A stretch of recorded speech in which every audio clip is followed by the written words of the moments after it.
Welcome to Insatiable, the podcast where we discuss the intersection of food, psychology, and culture.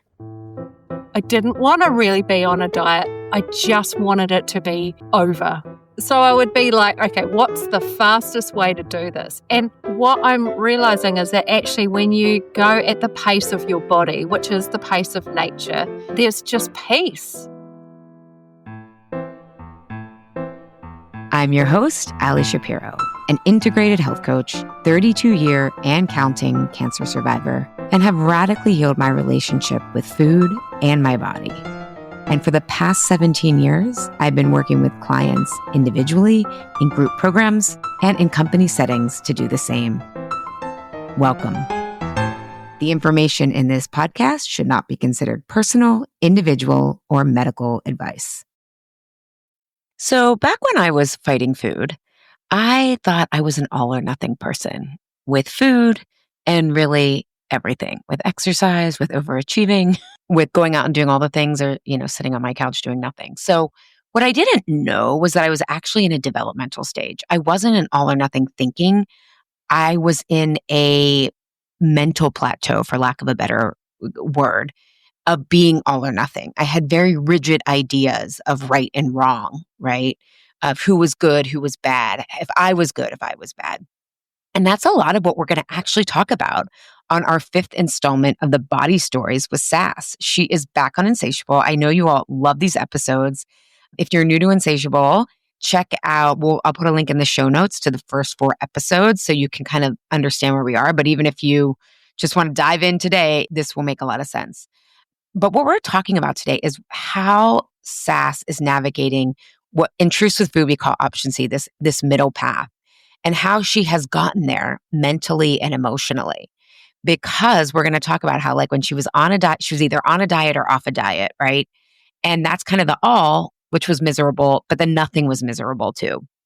And this is actually a lot of what I do in my work. You can't really get the results you want, feel trust and nourishment, and enjoy the whole thing and want to sustain it if you're in all or nothing. So this is a big part of my work. And to help you start to realize that you aren't all or nothing, and to find, to kind of snuff out those sneaky places that all or nothing is probably hanging out that you don't even know is hanging out, I have created a food stage finder.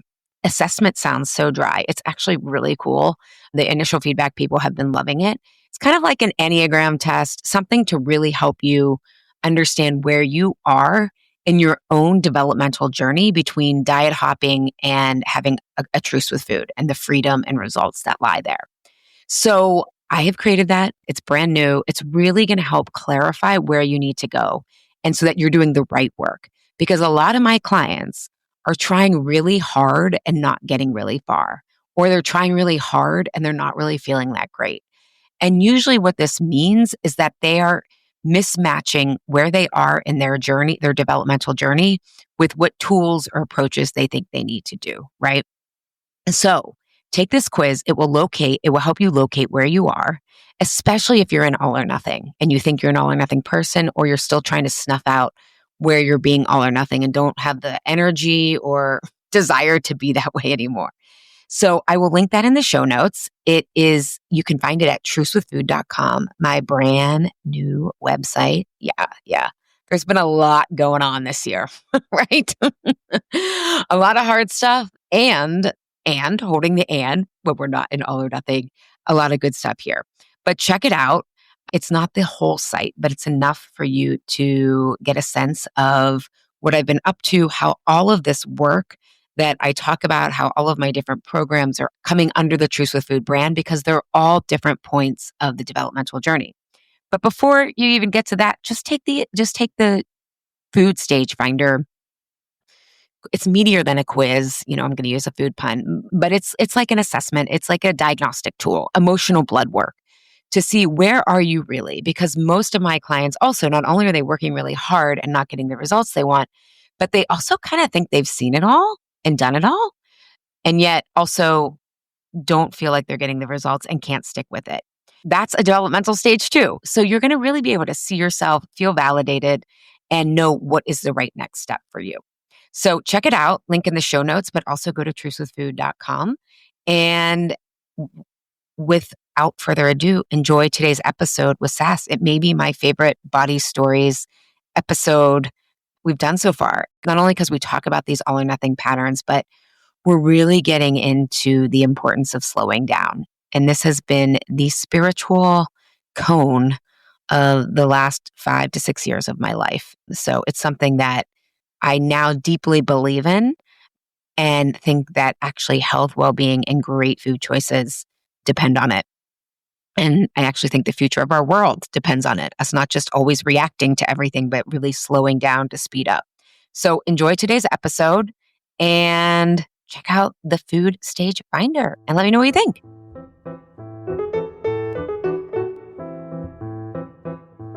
Welcome back to the pod, Sas. I'm so happy to be here. I got my coffee, got my workout in this morning. I'm like so happy to chat. Good. So the last time, and we'll put links in the show notes too, the first 4 episodes, we're following your, I would say, holistic, very self-aware journey of weight loss, right? And we said we're going to do 6 episodes, and you're almost a year into this. Like, how long have you been? I don't know if you have an official start date, but maybe it's when you started with your coach or what. I remember at the Christmas table last year when my family, because they now have a daughter and wife who is a life coach. So we set intentions at the Christmas table and everyone rolls their eyes and does it anyway. It's lovely. But I remember saying then, I really want to focus on my health next year. Like I want that to be something that I really get a handle on. And I'd never really talked about it. So yeah, it's been on my mind. And I started working with my coach, Sarah, in March. So we're getting through it, The year is going really fast. Yeah. So this is November. If I do some math, it's like you're about 8 months in or something, right? And one of the things on our private calls that we've been having is your realization of like, it's really the emotional work underneath. So what have you been discovering since the last time we chatted? Well, as your dear beloved listeners will know, every day's a school day when you are on this kind of journey, right? And I think the biggest things that I'm learning is, there's 2 main things. One is just how insidious that all or nothing thinking trap has been. It's really sophisticated. Like it rocks up in the most unexpected ways. And I'm like, oh, I can see what's happening here. Right. So there's the all or nothing stuff. That's been a big part of it. And the second thing that is really becoming increasingly clear to me is why diets have never worked in the past and probably don't work for most of us is there is a point where I will stop losing body fat. Like I'll get to a place where my body fat ratio to muscle feels really good and I'll be kind of, I hope, lean and a bit jacked. And because in my 50s, that feels like a big fuck you to the patriarchy. It's like, oh, there is a point where I won't be so focused on this. And the reason that I have deep trust that that is inevitable now is because everything I'm doing now is going to continue for the rest of my life. So I think in the past, my approach has always been, right, and going on a diet, it's going to be a specific, quite different approach to the way I eat and how I socialize and how I move and all of that kind of stuff.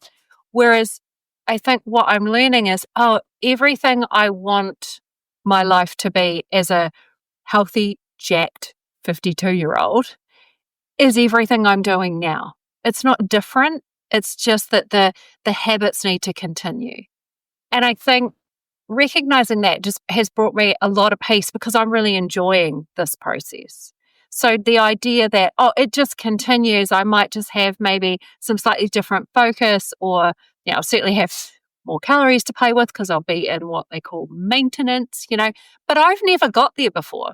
I've always either been on a diet or off a diet because I've never had a kind of protocol that I could follow for a long enough time where I got to a place where I was like, this is my happy place. I'm really good here. because I've never been able to adhere to it or follow the habits for long enough, because they've always been so bloody unreasonable and strict and couldn't fit into an average woman's life. And so I've never got to the point where the fat loss phase ends. I've just always been trying to lose body fat. Do you know what I mean? Yeah, there's so much richness that you just said there. I'm like, oh my God, where do I want to start? Well, and what I'm hearing you said, the all or nothing thinking, it can be very sneaky. And because you have a developmental background like me, you're probably can spot it more easily and it's still sneaky. But what I'm hearing in what you said there, the all or nothing thinking was either or. I'm either on a diet or I'm not on a diet. And now what you've done is like what I always tell my clients, we're trying to hold the and, right? Which is, and how do I proceed as if the track of the diet isn't actually there? And so what I think that's what you're describing is like, okay, what the and is, I have to enjoy the process instead of like gearing up and hating both, like hating all the gearing up and also hating falling off, right? So how did you end that battle and start to hold the and of, I want healthy to feel good instead of neither, when we're in the either or of diets, like neither side really feels good. Like the falling off track doesn't feel good and the on track doesn't feel good. Yeah, it all just felt really crunchy. And so I kind of put it all in the too hard bucket and just went, fine, I'm just going to eat and live and, great kind of thing. But I think what I've been learning over the last year is, and where I've got to now is there is no scenario where I think I need to quit this. Like, I think that's how I know I've reached a place where this isn't really a diet. This is just how I live now. Because there isn't a time when I can see that I would quit. Do you know what I mean? Like, so, and I think what's helped me get there is to really understand that this is slow change. Like, I'm losing maybe a pound a week, but it's steady. It fits with my lifestyle. Like, since we last talked, I had my birthday. So did you. But you weren't at my birthday dinner because we're separated by distance and science has not invented teleporters. But we went out for a degustation dinner. I love food. I've loved food forever. It's one of the reasons why this has been so hard. And my coach was just like, well, just don't track that day. Do not track your macros. Just have your birthday. Live your life. That's the whole point, And it was just like, oh, she's like, if you're worried about this, I just want you to see what you're worried about. You're saying that 8 months of steady, consistent changes and living in this really healthy way is going to be undone by one spectacular meal. So I want you to really sit in the logic of that and recognize that it's false. I mean, it's obvious, right? But I haven't had that realization before.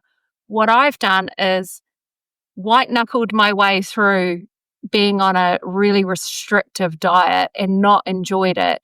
And then I've seen special dinners or birthdays or just nights out with friends as being permission to kind of put it in the fuck it bucket and just go, okay, cool, night off, freedom, and go so overboard, right? That the next day, get on the scale, I've put 4 pounds on, whatever. No, you haven't. Like just even recognizing that's not how weight works, right? Just to recognize that it's just one dinner, you get to enjoy it. And the increase in weight after a dinner is likely to be some salt, it's likely to maybe be, just having more food than you would normally eat. So you kind of overeat, so your body is carrying that. Within a couple of days, you'll be right back to where you started. But I haven't done that, right? Because I've just gone, diet's ruined, all or nothing. Okay, I guess that's over now, right? Whereas what I did on my birthday was didn't track, had an amazing day, really enjoyed myself, had this awesome dinner out, knowing that nothing was going to go wrong. I didn't have to feel like I was ruining things. I could just enjoy the whole evening. Went to the gym the next day, straight back into macro tracking, straight back into movement. And I think I lost more in October than I did in the previous couple of months, which was wildly that kind of complexity to sit with that. It's like, I can have fun, enjoy my life, live big, and reach my goals. That's where the and is for me. Is like, you just need to make, some smart choices, but you can actually do all of this. Your body is not fighting you. It's just mirroring back what you're doing. Oh my God. So I just want to unpack every sentence. I'm sure listeners will be like, okay, Allie, because I also like to geek out on this. We both have huge developmental backgrounds, but what you were saying there is, it was like, there were two key points, is the slowing down, right? So it's not, let me hustle, right? And in my work, we call this the compete pattern, where it's like, I got to get ahead of this. I have to lose weight aggressively because I just want it to be over with because it sucks. Or I can't keep up that pace. And so I'm going to burn out. And then I never know how good it can feel if I can slow down. And that's where the and is. Like you said, I can enjoy my life. I still love food. And that's part of health, is slowing down and enjoying it all. And then the weight loss, to me, 1 pound a week, especially in our 50s. I mean, I'm late 40s. That is still a really great pace. It's insane. Yeah. It's mad. It's mad. It's 50 pounds in a year. And I think that's the thing, is the time's going to pass anyway. How do I want to actually spend that time? And I think knowing that, I think it was the first thing Sarah said to me is, look, love, this is probably going to take you a year, maybe longer. And we're now kind of planning what next year looks like and stuff like that, like once I get to maintenance and what the support will slightly shift and all that jazz. But I think that's the thing that I know I needed to get my head around. And I wonder if listeners can relate to this, is I just wanted it to be over. I didn't want to really be on a diet. So I wanted it to be over. So I would be like, okay, what's the fastest way to do this? And what I'm realizing is that actually when you go at the pace of your body, which is the pace of nature, it is so much, I don't know, my nervous system just feels completely at home in this process. Like, there is no rush, there's no urgency, there's just peace. It's like, oh, I just get to make a continual set of choices that feel really good, that help me reach the thing I want, the goal I want, which is that I feel totally at home in my body, and my body is never a reason for me to not show up. That's so worth a couple of choices each day where I'm like, yeah, maybe I just don't eat absolutely everything I want, but I can make good choices within that, When you said that, I was thinking of Dr. Marianne Woodman's quote, who she thought the feminine was trying to come into society, culture in the back door through disordered eating and eating disorders. But she has this quote that says, I don't know if this is verbatim, but the essence is, if we move at the pace of our bodies, if we slow down to the pace of our bodies, we can reach true understanding. And I think that's what you just communicated. Like, if I slow down my nervous system, everything, it actually becomes enjoyable. And so the time does pass and the time is enjoyable, right? It doesn't mean there aren't hard moments, because I know there are moments that you really had to, have your own back and risk being high maintenance and asking for different restaurants. But you've been resourcing yourself as you go so that you can take those risks from slowing down and having realistic expectations. I love that you're talking about this, because it makes total sense to me when I think about this, that our whole culture is geared at faster, bigger, better, more, right? Like that whole kind of crazy stuff that is just, a natural part of the capitalist kind of world that we live in. And actually, what I found and where I found the pieces is that slowing down, because that allows me to make better choices. It also allows me to enjoy the moment. I'm not trying to get anywhere.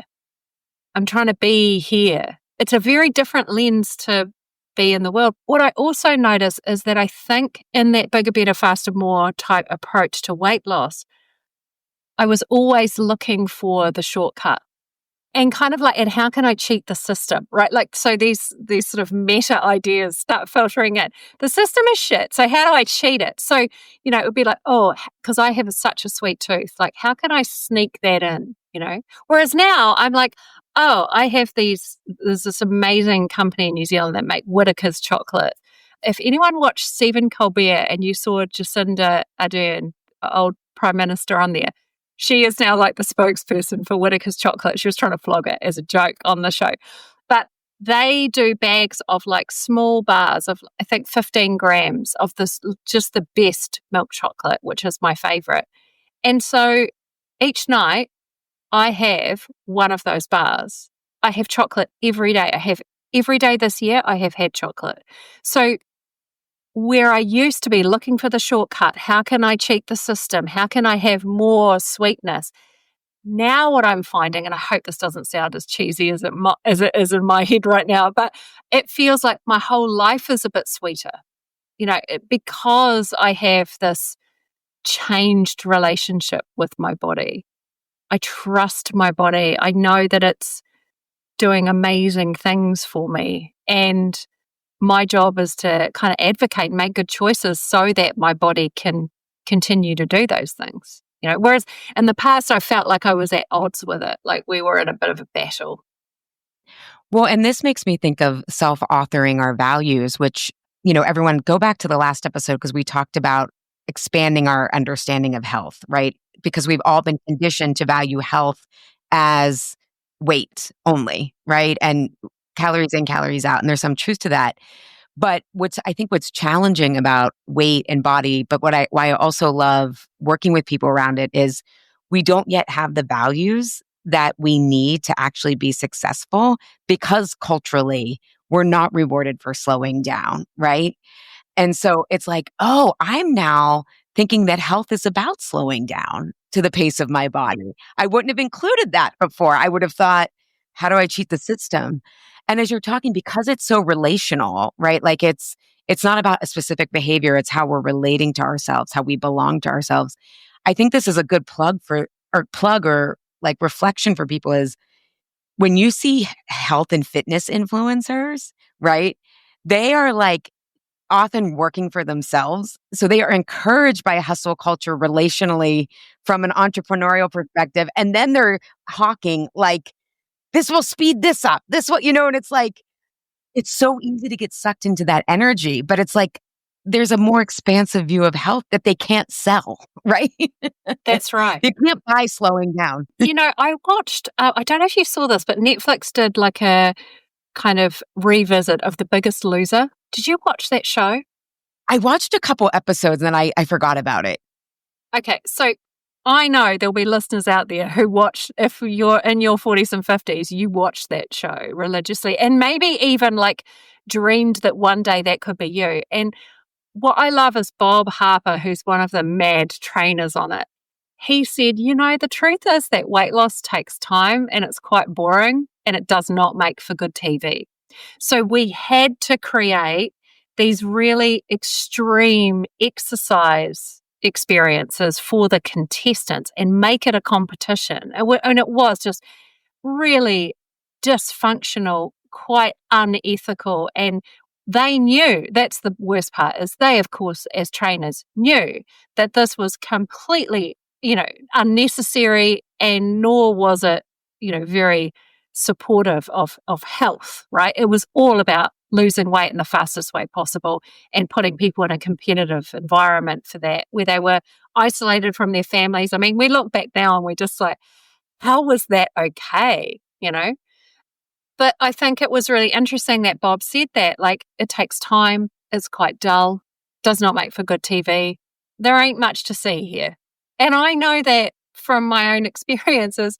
Actually, when people say, what's the answer? I'm like, unfortunately, it's getting enough protein. It's, managing your calorie intake. It's moving every day. It's making sure you're hydrated.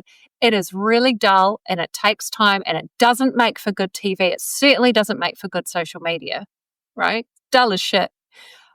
So I think you're so right to call this out. Like when we're watching people do the before and afters or the transformation stuff or the insane workout, you too could look like this if only you were pumped enough to do this kind of workout. Like, don't believe that hype, that energy is so easy it's so seductive, right? Because it promises something. But I think it's really important that we are discerning enough to see through that and see what they're actually sharing is often, the end point of years and years and years of being in the gym and probably following a shitload of practices and habits that none of us would think were particularly healthy. You're making me think too about how on the couple of episodes I did watch, one of the contestants was like, I think Jillian and Bob just started getting in competition with each other.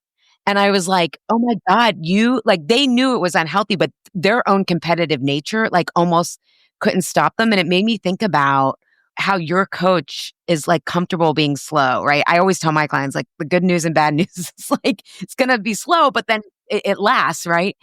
But it makes me think about how people need to realize, what is the lens the person I'm hiring are looking for support? Are they matching my intensity? And is that healthy? Have they done their own work? Because you and I both know in the land of Instagram personal development, I mean, the black and white advice out there of around personal growth and all this stuff is oh my God, you're contributing to the problem, not just with health and exercise, but you're pointing to it is boring, but what's transformational is the deeper emotional terrain that's starting to value. Because for listeners, think about, I totally understand when you are desperate to find an answer. I mean, I'm just going through that right now with with my sleep stuff. It's kicking up again. And I know what it's like to just want someone to say, here's something that will fix it. But dear listener, I love how Sas, think about how your system feels if someone were to say hey, we're going to slow this down, right? It's oh, it's such a relief, right? Yeah. It is really a relief. What it makes me think is, and Sarah says this to me all the time, nothing's gone wrong. Nothing has gone wrong. We're slowing down. We're going to approach this from some smart science, some research that is evidence-led. And we're going to add in a shit ton of compassion and a sense of humor. And to me, I think that's the formula, really. And I really do feel like you, Ali, that when we are asking for help is hard. Asking for help when we have long histories of maybe some shame or discomfort or a sense of not even really wanting to do the thing, but we know we need to, and then having the courage to ask for help, all of those things are so tricky. And so it makes total sense that we would look to people who seem to have the answer for us, because I think there is almost a childlike part of me that just wants someone to make it better and someone to make the hard stuff go away. And actually, I need to be that healthy adult that is doing that for myself. That's the harder thing. But when we work with people who maybe don't understand that and they have a kind of paternalistic type, here are the rules, follow the rules. If you don't adhere to this, it's your own fault. That kind of vibe. It's having a really critical parent. That never feels great, So I think just recognizing that if something feels off to you, dear listener, trust it. You're probably absolutely right. And it can take some time, right, to unpick your own discomfort versus what someone else might be kind of activating in you. But I do think you can really trust, do I feel safe talking about my worries and fears about my body with this person? Do they remind me of anyone? And would I give that, do I trust that person? I know for me, I've worked with trainers in the past who were very dictatorial and kind of this is how you do it. And you either want it hard enough or you don't. And it's oh my God, you remind me of some bosses that I've had in the past. I wouldn't trust you to babysit my dog. So why am I handing this thing that is so precious and tender to me over to you? No, I'm not going to do that. I'm going to find someone who is really thinking more critically about my situation and is as invested in this as I am. You're making me think about how that is actually the deeper healing work. I'm not going to be with someone who I'm trying to get their approval or to win them over with how good I can do their plan. Like I'm growing up and I'm going to be that, like you said, that nurturing parent, that nurturing person that has my own back. And I'm going to find someone who's going to support that too. One thing you said in there I loved is a lot of self-compassion. And I think especially your work is around self-trust, self-worth, self-belief, and mine is a lot around self-trust and self-belief is I think that all or nothing offers no room for compassion. Because again, even when we're trying to be all and perfect, in my group this week, a couple people were like, I build things up in my head, right? And then it's almost like I deserve the treat. And they were using the example of like a big vacation. Like, well, I worked so hard, so I need this huge vacation. But if I wasn't building everything up, I wouldn't need the huge vacation or the piece of food at the end of the day. So I think there's even self-compassion around a perfectionist expectation because then it leads to the nothing, which is everything's gone to shit. I can never, in this case, feel great in my body, lose weight. How have you brought self-compassion? Because I think it's so hard to even be able to see the black and white or the all or nothing thinking. Rather, we just think we're being good or bad and that's how it is. So and it takes work. I'm not looking for step one, step two, because it's... No, totally. I think, I've spent... I think I know where I learned self-compassion, and that was getting sober 12 years ago. I was a very problematic drinker, binge drinker. I would say there's definitely alcoholism in my family. And for me, it was both a coping with stress. And if I'm getting ready with friends and there's good music and cocktails, and I'm like, this could be the best night ever, I'm like, I want more of that. So there is a real kind of extreme to both of the reasons that I was drinking. Both of these are still true for why I would overindulge in food as well. So all to say, I think anyone who's experienced addiction, it's not the addiction, it's the reason for it that is the thing. And what I have found with self-compassion was I really had to forgive myself for not having better ways to cope or more healthy ways to cope with stress or to enjoy myself without feeling like I had to make it the best night ever, which actually I think now is a bit of a people-pleasing tendency. I am the party. You go out with me, you're going to know we're going to have the best time. It's almost like I took responsibility for making it the best night ever by being the most outrageous. And actually, I think learning that compassion to forgive myself for those things, for I just didn't know that there were other options. I didn't, at that time in my life, it makes total sense. And let me tell you, I had some fantastic nights out, right? And some fantastic experiences. And now I wouldn't change a thing. But learning that self-compassion for me was all about how can I make really good choices for myself, even when that might disappoint or irritate someone else. That's been my real kind of lesson in self-compassion. And that has then translated into, how I relate to my body, to food, to exercise on this kind of journey. My overall health is, how can I support myself? Is me tomorrow going to wish I'd made a different choice? Can I act with compassion for myself? Can I not make myself wrong, but just go, I don't think I paused for long enough to gather all the information I needed to make a good choice? I just rushed through that. And now I'm like, oh shit, if I'd stood still for a couple of seconds, I probably would have made a different choice.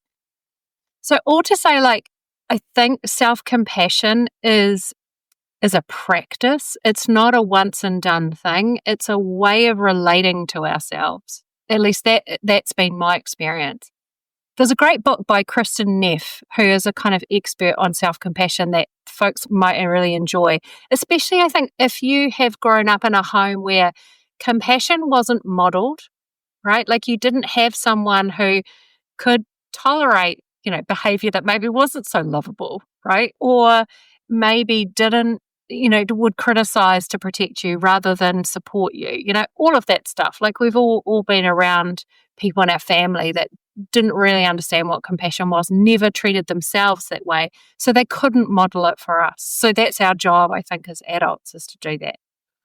And what I found with the all or nothing stuff is, for me, that it's basically where I limit my choices to an unsatisfying option and a risky option. And I feel like I'm screwed both ways. So the unsatisfying option is, oh, well, I just kind of eat what I like and I stay in this body and it's unsatisfying and I don't really want to be here. Or the risky option is I ask for help and I learn how to take care of myself and change my body, and that brings up all kinds of stuff for me. So I'm screwed both ways, so I'm going to stay in the middle and believe that I don't have a third way.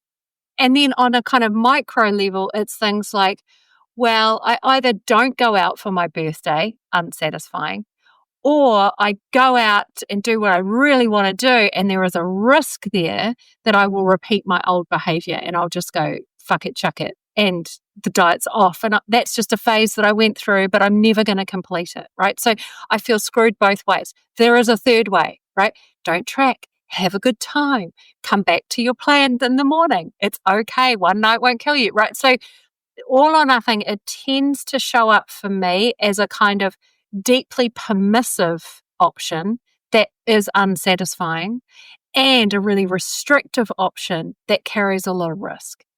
And that's how I kind of know I'm in all or nothing. I'm screwed both ways. Neither feels good.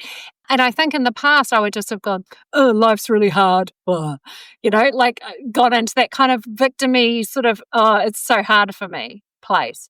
Whereas actually now what I do is go, oh, okay, so what's the third option? How do I add more complexity into this? How do I, make a promise to myself? Can I take a bit of both? I have to find a more creative solution. And that has steered me so well over these last 8 months, and will continue to. It's like, oh, I just don't have enough information yet. I think what I heard is such a great to orient around a choice that feels good, right? You said neither choice feels good, right? So how do I slow down? Again, I heard the slowing down again and get more information. Or what I think you're even saying, especially for people who a lot of times clients come to me saying, I'm all or nothing. And I'm like, no, it's the socialized mind, right? It's the binary thinking around, and we are all in binary thinking around historically challenging areas for us, right? I mean, I'm working through my relationship with money right now, and it's very easy to go like, oh my God, let me go buy a lottery ticket, or like, or like, but what you're saying is just holding that tension. I mean, and I even wrote down like the word spiritual, like it's very spiritual to hold the tension of opposites, to let a third way appear, right? And I think just even knowing in the beginning that you're in that all or nothing is half the work. So you just gave people a really good hack tip of like when they both feel like permissive or too risky, right? They're probably in an all or nothing pattern. So just knowing you're in it in the beginning is so important.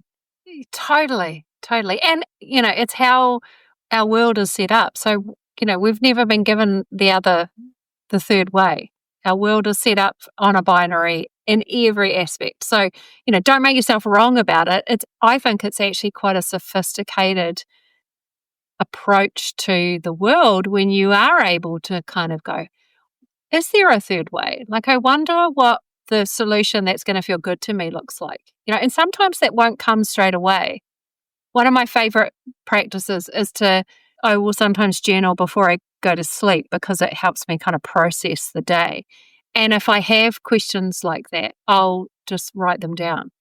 And I am amazed at how something magical happens in our consciousness. And I'll wake up with something that feels like an answer.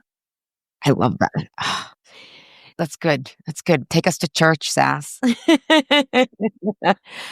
So one of the things I wanted to ask you about, because you said, okay, I'm going to be doing this for the rest of my life, right? And so inevitably there's a shift that I've seen occur in people who I work with. I see it in you. I see it in people who I see it in myself. But we go from kind of thinking about our body and saying, I feel good about my body, to being in our bodies. And I'm not going to lead the witness. Have you seen any shifts around that for yourself? Yeah. Yeah, very much so. It's even in like small things. Like I've sort of made a promise to myself that I'm not going to buy any more clothes this year because my body is now I've gone down a couple of dress sizes. I've probably got a couple more to go before I get there. And I'm like, what I have will do me until I get to a comfortable place. And that will be a fun reward. So it's even things like, it's almost like I can't wait to treat myself, that kind of feeling of like a bit of excitement and joy at just what my body can do. I think particularly strength training has been huge for that. I had leg day this morning and I'm just kind of blown away by what I can do now that I couldn't do 8 months ago. Like the way I train is what's called progressive overload. So, every couple of months the weights go up. Like I'm continuously growing my muscles. And so they need, in order to feel the same burn, they need heavier weights. And it's been so fun to kind of play with that and see just how much stronger I am now. How I don't have lower back pain anymore, but I always have had lower back pain. I got a massage around my birthday and the base of my spine has always been incredibly tender. Like if someone touches that, it's like I brace for pain. And now it's like really strong. Like my back is so much stronger. Like my whole core has strength. And that makes me feel really excited about the next 20, 30, 40 years, right? Because I watched this with my mother-in-law in particular, who is very frail in her 80s. And I think, yep, that's one option, right? Another is a woman I follow on Instagram called Train with Joan, who's in her 70s and is yacked and is so fun. And she travels and she has so much, joy in her life. And I just think, for as long as is feasible, I want to be on the Train with Joan train. And so there is something about like, moving out of that feeling of I can't trust my body. I don't really understand how it works. I don't really know how to take care of my body nutritionally with movement. Like everything just feels hard and confusing. What's really healed for me over this last year is I now feel like this is my body. I'm in it. I feel more embodied than ever. I understand what to do to create a body that I feel really at home and proud of. And that means I want to kind of celebrate it more. So yeah, there's the clothes thing. I bought a bunch of makeup a couple of weeks ago and I'm not really a makeup person, but I was like, I could have some fun with this. Like that would be kind of cool. So it's just stuff like that I've found it's more of a way of like expressing who I am through how I look. Whereas I think in the past, I've always thought, I might not be much to look at, but once you get to know me, like I'm smart and I'm funny and I'm kind and, I've always known those things about me. But and I think is it Joan Rivers who said it's a gift to not be a beauty because you have to cultivate a personality or something like that. And I think I've always prided myself on that. And now I feel like, oh yeah, I'm going to be like the full threat in my 50s.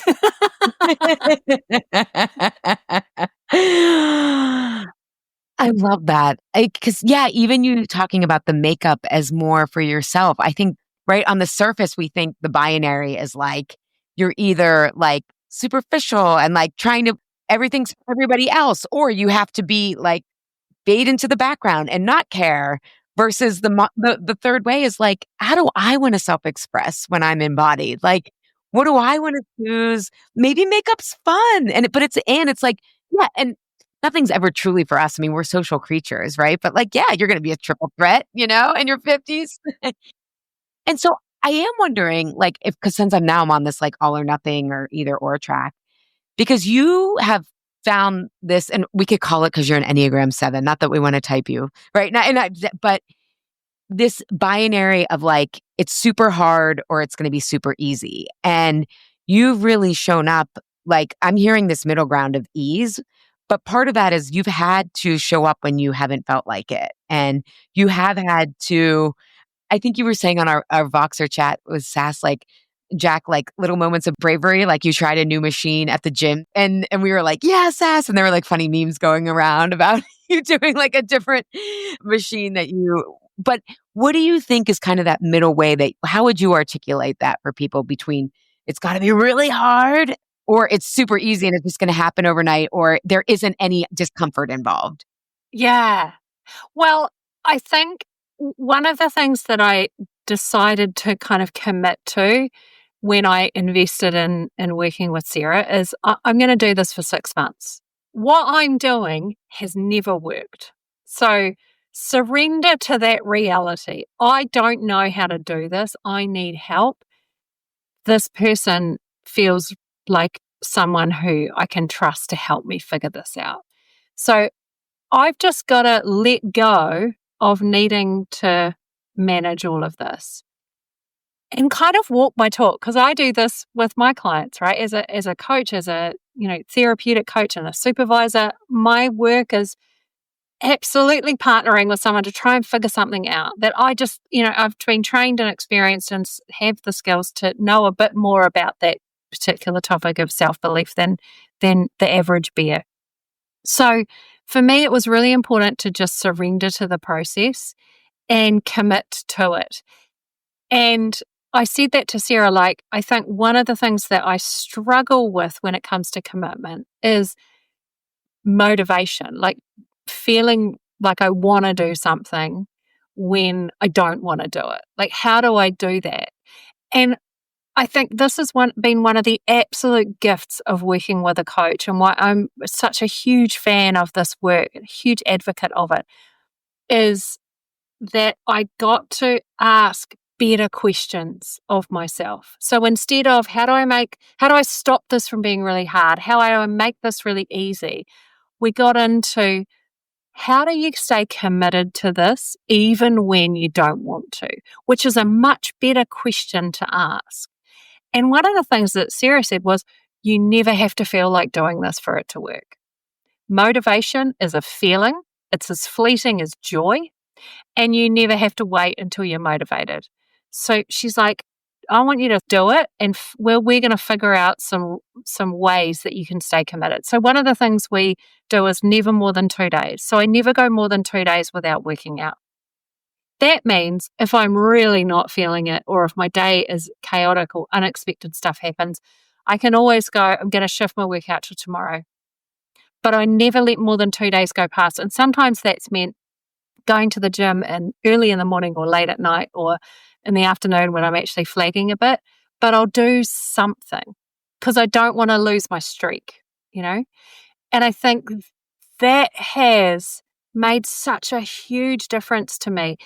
And it only took me doing that a couple of times for me to recognize that motivation is not necessary. It's okay. So I have worked out pissed off and resentful. I've worked out and gone, oh, I hate every moment of this.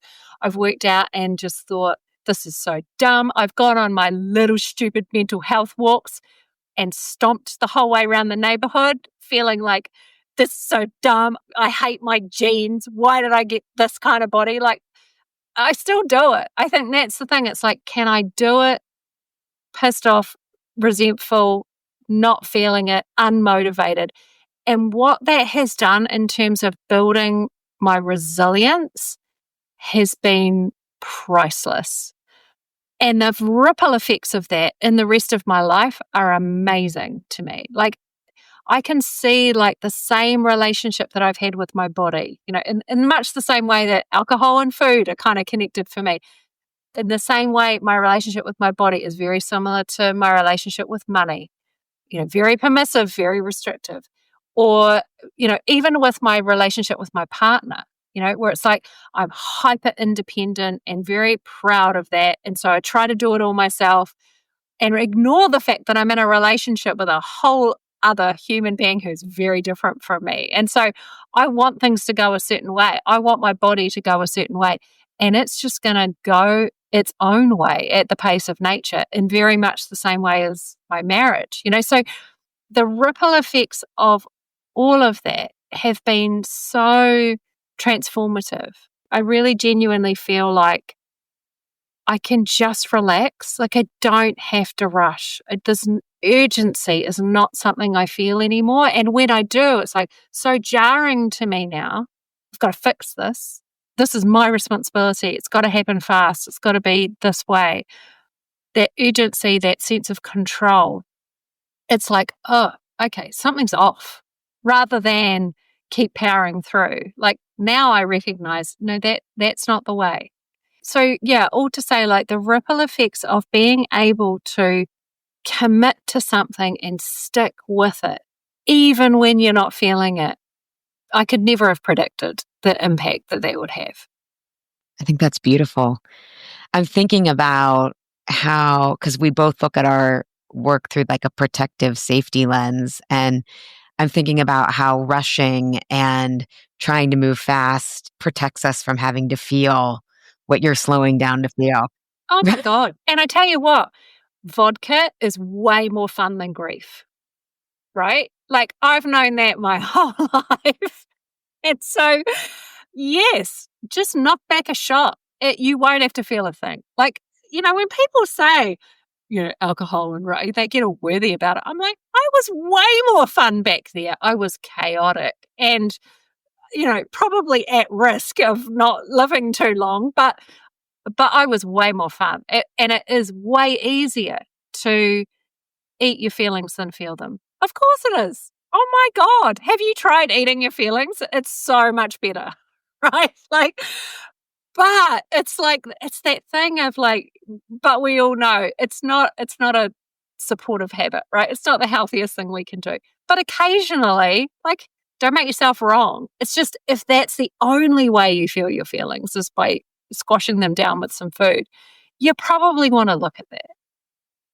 And I would say, I think you are more fun now. I never know you back then, but I've never really drank that much. So I think you're a blast. And I mean, I just feel so grateful. I mean, who else would I love to talk about, our range of developmental to aliens to, I mean, you've done a lot more fun stuff to me with your time now that you're sober and those things.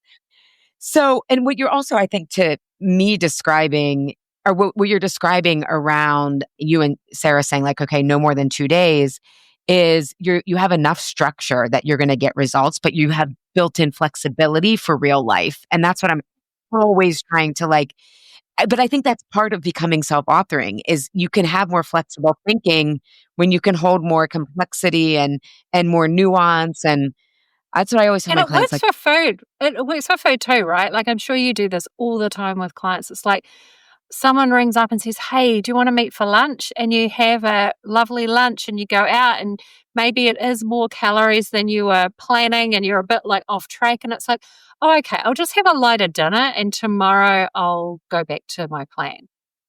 yeah. Or make sure I get some protein so that I am a little bit more satiated and I can pick whatever protein I want, but I need to get some protein in. It's that kind of flexibility, that sense of like, this is a long-term devotional practice of taking care of myself. It's not a rigid diet with rules. Finding that middle way that's the thing, All right, Sas, before we wrap up, do you want to give us a what is it, a poundage? That sounds like the wrong word. Do you want to get us an update? I know that people want to know, Yeah, of course. So I'm now like 8 months in. I'm 15 kilos down, which is about 35 pounds. Thank you for doing the conversion because yeah, totally. I still don't know it. And it's interesting because what I thought I wanted to get to, my goal weight is about 75 kilos, which I think is about 150 pounds. That feels kind of good for my height and my kind of body type. And one of the things that Sarah and I have been talking about is body composition. When I get through that phase of fat loss, that actually through strength training, I can kind of change my body with, and eat more, and I'm like, oh, that sounds freaking cool. Like, let's get to there, So we're already planning out that I'm probably going to carry on with this approach for the next 6 months, which will mean I will have been in that fat loss phase for about 14 months. And then I'll have a year of ongoing support, which is less intense, but helps me kind of like get used to maintenance and body composition and what that looks like. So I'm really like thinking, by the end of this, I would have spent maybe 2.5 years getting to a place where I can then, that's just who I am. That's how I live. And that feels exciting to me. So is your goal shifting for more weight loss or different metrics? Yeah, like I'm at about 85 kilos now, just under 85 kilos now. My original goal was 80 because I've never as an adult been under that. But now I'm like, I think actually if I lost another 5, and the reason I say that is because one of the things Sarah says is when you're looking at bodies that you're like, that's where I'm going, make sure you're taking into account height and their like muscle spread and things like that. Like, don't just look at some like size 8 person who's 5'2". Like I'm 5'6", so that would never land for me, like I'm comparing apples with oranges. So, and I'm like, around about 75, that feels like a nice, healthy, enough muscle tone, a little bit of body fat. Like I don't want to be like, I don't need abs. Like no one actually needs abs, to be visibly showing. Like I don't need my body fat to shrink so much that that's a thing. I just want to be able to, live my life without thinking like I need to worry about what I'm wearing or all of that jazz, just a normal person. So for me, like changing that goal has been really interesting because that no longer feels like such a massive stretch. Well, and I'm thinking, because I feel like a lot of the theme of this episode was about slowing down. And it's like the African proverb says, like, we slow down to speed up. And it's like, or to go fast, go slow. Maybe it was a Tao Te Ching. I'm messing my sources up, I think. But, and you and I work in like adaptive goals that aren't like X amount of pounds by this. It's like, who do I have to become? And it's like, you can exceed your goals when you do that. This is like such a great illustration of that, of like, oh my God, like I didn't even have to like have my vision board for what I wanted. Like I couldn't imagine it. But when I enjoy the process and I slow down, all this new stuff is opening up that I could have never foreseen. Yeah. So yeah. Personally, there's a real kind of poetic sort of aspect to this, in that I'm talking about basically getting to my total goal and feeling super good and really happy and proud of my body and everything that I'm building here by my 53rd birthday, which is next October. Now, I have this complex heart condition which prompted this whole journey in the first place. And that is a genetic condition that I had that my mum gave to me in all of the gifts that she gave me. That was one of them. And she died in her 53rd year. So she was 53 when she died. And so I just think, not only do I get to have a different outcome, like I sort of feel like a new phase of my life starts in that year. And for so long, I've thought I'm never going to make it past 53. That's always been this sort of psychological limit. And now it feels like, oh no, that's when it starts, and there's something just so sweet about that I sort of realized that the other day, and I thought, oh, that's cool. I think she would be really stoked about that. I got chills. It feels so symbolic. Yeah, really. Yeah. Yeah. Speaking of like going to bed and waking up, one morning I was like, I'm still amazed that Sas like is like supporting her health condition with these changes when the doctors like, it was like a big nothing burger and never told her anything about this, right? Like it just still, like I woke up one day being like, that has to feel like amazing. It's kind of like your back pain. Like, yeah, I honestly feel like I've been completely gaslit by my doctors. And it's really funny because one of the things that Sarah and I have been talking about this week is my sodium intake, like how much salt I have. And I was laughing to her because we think I might be just overdoing it a little bit on my veggies and like putting salt on roasted veggies. And And I said, you know what? I'm reminded that the only lifestyle advice I've been given by any heart doctor is, reduce your salt intake, Cliff. And I just think, oh my God. So much more to it. Right? It's like, oh, okay. And I think that's the other part of this, isn't it? Is that it all comes back to you can trust yourself to know yourself the best. Any medical professional, any trainer, any coach, anything, like don't let them replace your own judgment and hold the complexity that sometimes they might actually know more, but it's like we've got to have that discernment, to be able to tap into what's a no and what is our own kind of worries, doubts, and fears. That's tricky stuff sometimes. That is. And hopefully work with someone who will help you figure that out. Oh, Sas, anything else you want to say?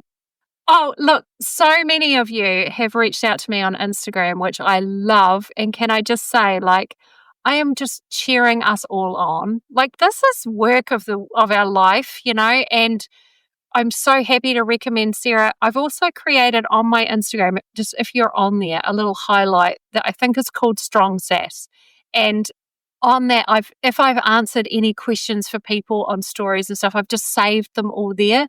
And I've included, if you scroll through, there is a list of people that I follow and really respect and listen to in terms of, including Ellie, of course, but just people who are doing stuff out there that I think is really sensible and supportive. So if you do want more resources, please do go check that highlight out on Insta, and I'll include a link to that in the show notes for me and Ellie. Yeah, I was going to say everything will be in the show notes. So yeah. Well, we're going to have you back on we'll do one more to wrap this up, but then we're going to have you back a year later or something like that. Of course.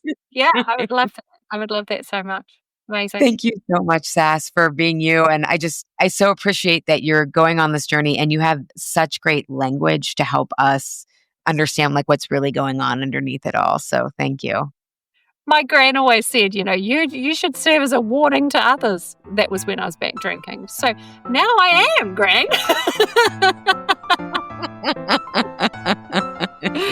So good to chat, Ellie. Thank you. You too, Sas.